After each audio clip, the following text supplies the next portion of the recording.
Well, joining us via Zoom is Ken O'Donnell. He's joining us from Long Beach, California. He's a structural engineer and spokesperson for the National Council of Structural Engineers. Thanks so much for speaking to us on Al Jazeera. Obviously, we don't know the cause right now, but what sort of issues could there have been with that particular building causing it to collapse or pancake in that way? Well, I think it's very important to address the desire to not speculate, right. Understanding the questions that are going to need to be answered or need to be assessed really will start with the age of the building. Were there changes made to the building over the lifespan? What types of evidence or precursors were available to be seen? And really, we're going to need to understand that context before we can definitively begin to answer those types of questions. The important thing to remember is that while this is a tragic event, these are rare events. Buildings, the structural systems that buildings such as this, they are robust systems. And it will be very important for the surrounding public, for the communities to understand that these are indeed rare events, and the lessons that we learn as we gather more information will only make the future better.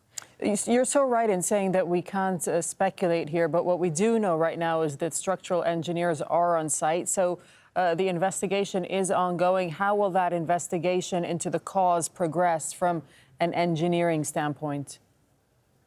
A great question, and thank you for highlighting that the engineers are on site right now. And the priority for those engineers on site right now will be to help understand the stability of the structure in its current state so that the rescue and recovery operations can be conducted safely as they move forward.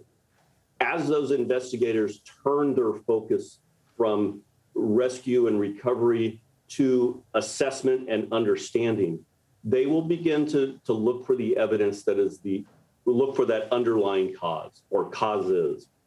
And I think it will be critical to understand that there probably is not a single cause of this type of collapse. We need to understand the different issues, design, maintenance, age, changes. What could have affected this, and how would those effects be compounded if they are in fact, if they compile upon themselves, if you will? Is it possible to sort of ascertain at all how strong is the structure that does remain? And is there any risk of further collapse as the search and rescue operation is ongoing?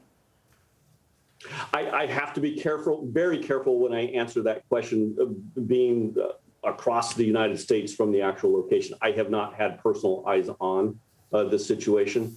The fact that we have a portion of the tower remaining standing, the buildings are built in different phases, even though they are done at the same time, the construction is sequenced.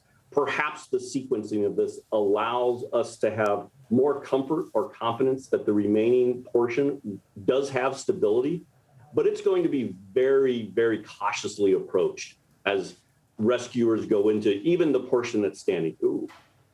It is in fact standing, but we need to understand as we go into that, the nature of what is left behind.